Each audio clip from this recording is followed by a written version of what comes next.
Miyapur Saint Martin's school యాజమాన్యం నిర్లక్ష్యం ఇద్దరు విద్యార్థుల మృతికి కారణమైంది. వారంలో ఇద్దరు పిల్లలు ఆత్మహత్య చేసుకోవడానికి స్కూల్ యాజమాన్యమే కారణమంటూ అంతా ఆగ్రహం వ్యక్తం చేస్తున్నారు. ఇద్దరు విద్యార్థుల మధ్య సమస్యని సున్నితంగా డీల్ చేయకుండా వాళ్ళ మనసులు తీవ్రంగా గాయపడేలా వ్యవహరించడం వల్లే వాళ్ళు ఆత్మహత్య చేసుకున్నారని పేరెంట్స్, విద్యార్థి సంఘాలు ఆరోపిస్తున్నాయి. నిండు నూరేళ్లు బతకాల్సిన ఇద్దరు చిన్నారుల జీవితం అర్ధాంతరంగా ముగిసిపోయేలా చేసిన సెయింట్ మార్టిన్స్ స్కూల్ యాజమాన్యంపై కఠిన చర్యలు తీసుకోవాలని డిమాండ్లు వినిపిస్తున్నాయి. స్కూల్లో 10వ తరగతి చదివే ఓ అమ్మాయి, మరో అబ్బాయి స్నేహితుల్లా మాట్లాడుకునేవారు. నార్మల్గా చాటింగ్ చేసుకునేవాళ్ళు. అయితే వీరిద్దరూ చాటింగ్ చేసుకోవడం గమనించిన బాలుడి తల్లిదండ్రులు స్కూల్ యాజమాన్యానికి ఫిర్యాదు చేశారు. ఇక్కడి వరకు బాగానే ఉన్న ప్రిన్సిపల్ ఇద్దరి విద్యార్థులను పిలిచి మందలించారు. దీంతో మనస్తాపానికి గురైన బాలుడు స్కూల్ బిల్డింగ్ పై నుంచి దూకి ఆత్మహత్యకు పాల్పడ్డాడు.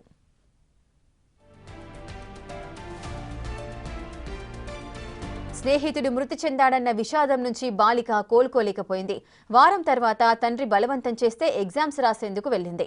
అయితే ఎగ్జామ్స్ రాసేందుకు వెళ్లిన బాలిక పట్ల స్కూల్ ప్రిన్సిపల్ కనీస మానవత్వం కూడా లేకుండా ప్రవర్తించారు. బాలుడు మృతికి బాలికే కారణమన్నట్లుగా ప్రవర్తించారు. ఎగ్జామ్స్ రాయనీయకపోవడమే కాకుండా బాలికను అవమానించేలా మాట్లాడారు. అక్కడితో ఆగలేదు. బాలిక ఎగ్జామ్స్ రాయాలంటే ముందు వెళ్లి బాలుడి తల్లిదండ్రులతో మాట్లాడి రావాలని సూచించారు.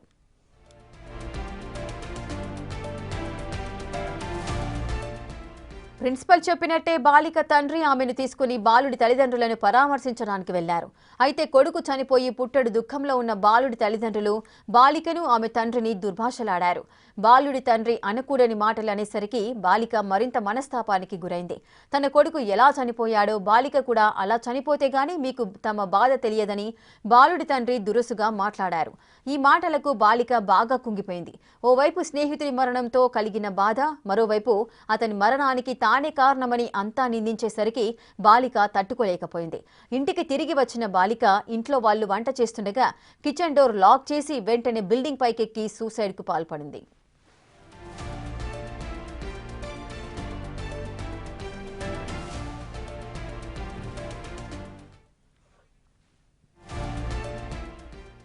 ఇద్దరు విద్యార్థుల మరణానికి ఖచ్చితంగా స్కూల్ యాజమాన్యం వ్యవహరించిన తీరే కారణమంటూ విద్యార్థి సంఘాలు ఆందోళనకు దిగాయి.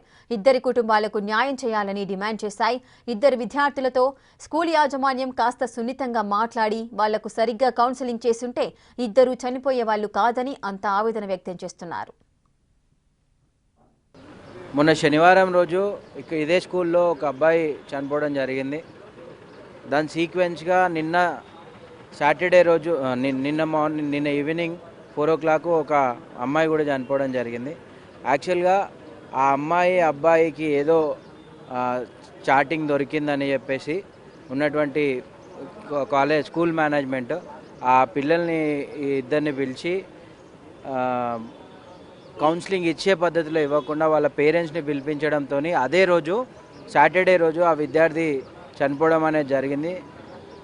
నిన్న 4 days జరిగిన తర్వాత నిన్న అమ్మాయి స్కూల్కి వస్తే స్కూల్కు రానివ్వము, మీరు వాళ్ళ పేరెంట్స్కి వెళ్ళి క్షమాపణలు చెప్పండి, అంతేకాకుండా మీ వల్లనే ఆ అబ్బాయి చనిపోయింది అని చెప్పి అందరి ముందు హార్ష్గా మాట్లాడడము, అంతేకాకుండా వీళ్ళ అమ్మాయికి సంబంధించినటువంటి ఫ్రెండ్స్ కానీ అందరు కూడా నీ వల్లనే చనిపోయిండు ఇవన్నీ కూడా చెప్పడం వల్ల అమ్మాయి సూసైడ్ చేసుకోవడం జరిగింది. మేము డిమాండ్ చేసేది ఒకటే, మేనేజ్మెంటు చేయాల్సిన పద్ధతిలో కౌన్సిలింగ్ చేయకుండా నిర్లక్ష్యం వహించి ఒక విద్యార్థి చనిపోయిన తర్వాత కూడా వాళ్ళ బాధ్యత రహితంగా వెళ్ళి ఈ పేరెంట్స్ని వాళ్ళ పేరెంట్స్ దగ్గరికి వెళ్ళి క్షమాపణలు వేడుకోమనడానికి వీళ్ళెవరు, తప్పు చేసింది ఎవరు అనేది నిర్ణయించాల్సింది న్యాయ వ్యవస్థ, పోలీసులు.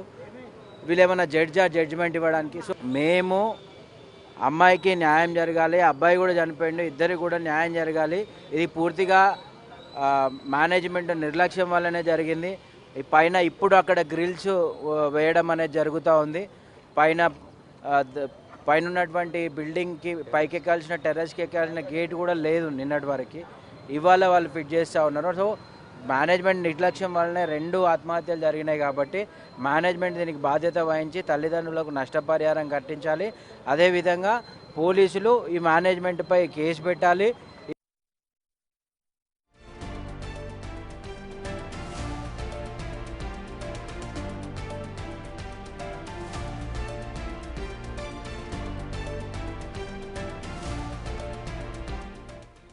పూర్తి డీటెయిల్స్ మా ప్రతినిధి అక్రమ్ అందిస్తారు. 10వ తరగతి చదువుతున్న విద్యార్థుల జంట ఆత్మహత్యలు కలకలం సృష్టిస్తున్నాయి. మియాపూర్లోని సెయింట్ మార్టిన్ స్కూల్లో ఈ నెల 19వ తారీఖున ఒక విద్యార్థి అంటే ఒక బాలుడు ఆ స్కూల్ భవనంపై నుంచి దూకి ఆత్మహత్య చేసుకున్నాడు. ప్రస్తుతం మనం అదే స్కూల్ వద్ద ఉన్నాం. అయితే ఆ ఘటన జరిగిన సరిగ్గా 5 రోజుల తర్వాత అంటే నిన్న ఏదైతే ఉందో ఇదే క్లాస్కి సంబంధించిన బాలిక కూడా పైనుంచి దూకి ఆత్మహత్య చేసుకుంది. అయితే వీరికి గత కొంతకాలంగా కూడా సన్నిహితం ఉన్నట్లు తెలుస్తోంది. వీరిద్దరూ వాట్సాప్లో చాటింగ్ చేస్తుండగా బాలుని తల్లిదండ్రులు గమనించి ప్రిన్సిపల్కి కంప్లైంట్ చేయడం జరిగింది. వెంటనే ప్రిన్సిపల్ కూడా వీళ్ళని పిలిచి అంటే ఇద్దరు విద్యార్థులను పిలిచి మందలించడం జరిగింది. అంటే దాంతో ఆ మనస్తాపానికి గురైన బాలుడు మనం చూస్తున్నాం ప్రస్తుతం సెయింట్ మార్టిన్ హై స్కూల్. ఇదే హై స్కూల్ ఏదైతే 4th ఫ్లోర్ ఉందో ఆ టెర్రస్ పై నుంచి కూడా దూకి ఆత్మహత్య చేసుకున్నాడు. చేసుకున్న తర్వాత 5 రోజుల తర్వాత ఏదంటే 10th క్లాస్కి సంబంధించిన ఎగ్జామ్స్ కోసం ఆ అమ్మాయి యొక్క తల్లిదండ్రులు వచ్చి కూడా స్కూల్కి రావడం జరిగింది. వచ్చినప్పుడు స్కూల్ యాజమాన్యం కూడా ఏమంటున్నారంటే అంటే మీరు మీ వల్లనే బాబు చనిపోయాడు కనుక ఖచ్చితంగా ఆ తల్లిదండ్రులు అంటే ఎవరైనా చనిపోయిన బాలుని తల్లిదండ్రులు ఉన్నారో వారి దగ్గరికి వెళ్ళి మీరు పరామర్శించాల్సిందిగా కూడా ఇటు స్కూల్ యాజమాన్యం ఆదేశించినట్లు కూడా తెలుస్తోంది. దాని తదనంతరం అటు ఆ స్కూల్ ఎవరైతే బాలిక ఉన్నారో అదేవిధంగా బాలిక తండ్రి కూడా ఆ బాలుని ఇంటికి వెళ్ళినప్పుడు వాళ్ళు బాలుని తండ్రి చాలా కఠినంగా మాట్లాడినట్టు కూడా తెలుస్తోంది. ఏదైతే నా కొడుకు మృతి చెందాడో అదేవిధంగా నీ కూతురు కూడా అదేవిధంగా మృతి చెందాలి అని అంటూ కఠినంగా మాట్లాడినట్టు కూడా తెలుస్తోంది. అదే ఇవన్నీ మాటలు విన్న ఎవరైతే బాలిక ఉందో ఇటు స్కూల్లో కూడా హాల్ టికెట్ ఇవ్వనందువలన అదేవిధంగా తోటి విద్యార్థులు కూడా హేళన చేసిన అంటే నీ వల్లనే ఆ బాలుడు చనిపోయాడు అంటూ కూడా హేళన చేసి అదేవిధంగా అటు బాలుని యొక్క తండ్రి కూడా అలా కఠినంగా మారడంతో ఇవన్నీ విన్న బాలిక కూడా తను మనస్తాపానికి గురైనట్టు కూడా తెలుస్తోంది. తనకు మనసుకు బాధ కలిగించే ఈ మాటలు అన్ని విన్న తర్వాత నిన్న ఏదైతే ఉందో తను ఇంటి మీది నుంచి వెళ్ళకుండా అంటే గురువారం రోజు మధ్యాహ్నం సరిగ్గా 1 గంట సమయంలో ఇంట్లో మెంబర్స్ అందరూ కూడా కిచెన్లో వంట చేస్తుండగా ఇంటికి లాక్ పెట్టి తన అపార్ట్మెంట్లో దాదాపు 5వ అంతస్తు నుంచి వెళ్ళి కూడా దూకి సూసైడ్ చేసుకున్నట్లు కూడా తెలుస్తోంది. అయితే ఎవరైతే అంటే ఈ పూర్తి ఈ ఆత్మహత్యలకి అంటే బాలుని మందలించడం అదేవిధంగా ఇటు బాలిక తండ్రితో ఇలా మాట్లాడడం వల్ల పూర్తిగా స్కూల్ యాజమాన్యం వల్లనే ఈ ఆత్మహత్యలు జరిగాయంటూ కూడా అటు పెద్ద ఎత్తున విద్యార్థి సంఘాలు కూడా ఇక్కడికి వచ్చి నిరసన తెలుపుతున్న పరిస్థితి మనకు కనిపిస్తోంది. ముఖ్యంగా ఏఐఎస్ఎఫ్ అదేవిధంగా ఎన్ఎస్యుఐ సభ్యులు కూడా ఇక్కడికి వచ్చి ఖచ్చితంగా ఇద్దరు విద్యార్థుల యొక్క తల్లిదండ్రులకు న్యాయం జరగాలంటూ కూడా సూచిస్తున్నారు. అయితే వెంటనే ఇక్కడికి సంబంధించిన మియాపూర్కి సంబంధించిన పోలీసులు కూడా ఇక్కడికి రావడం మనం గమనించవచ్చు విజువల్స్లో. అంటే వాళ్ళు కూడా వచ్చి ఇక్కడ పూర్తిగా పరిస్థితిని కంట్రోల్ చేసే ప్రయత్నాలు చేస్తున్నారు. అటు బాలిక మృతదేహాన్ని పోస్టుమార్టం నిమిత్తం గాంధీ హాస్పిటల్కి తీసుకెళ్లడం జరిగింది. అక్కడ నుంచి వెళ్ళి నేరుగా ప్రస్తుతం అయితే బాలిక మృతదేహాన్ని వారి ఇంటి వద్ద ఉంచారు. ప్రస్తుతం ఇక్కడైతే విద్యార్థి సంఘాలు అదేవిధంగా ఎన్ఎస్యుఐ సభ్యులందరూ కూడా ఖచ్చితంగా బాలికకు అదేవిధంగా బాలునికి నష్టపరిహారం అందాలని లేకపోతే మేము చాలా దూరం వరకు వెళ్తాం స్కూల్ని సీజ్ చేసే పరిస్థితి కూడా ఉంటుందంటూ కూడా వాళ్ళు చెబుతున్నారు. ప్రస్తుతం అయితే మియాపూర్ పోలీసులు ఇదే అంశంపైన కూడా దర్యాప్తు ముమ్మరం చేస్తున్నట్లు కూడా తెలుస్తుంది. వీడియో జర్నలిస్ట్ హరీష్తో అక్రమ్ బిగ్ టీవీ మియాపూర్.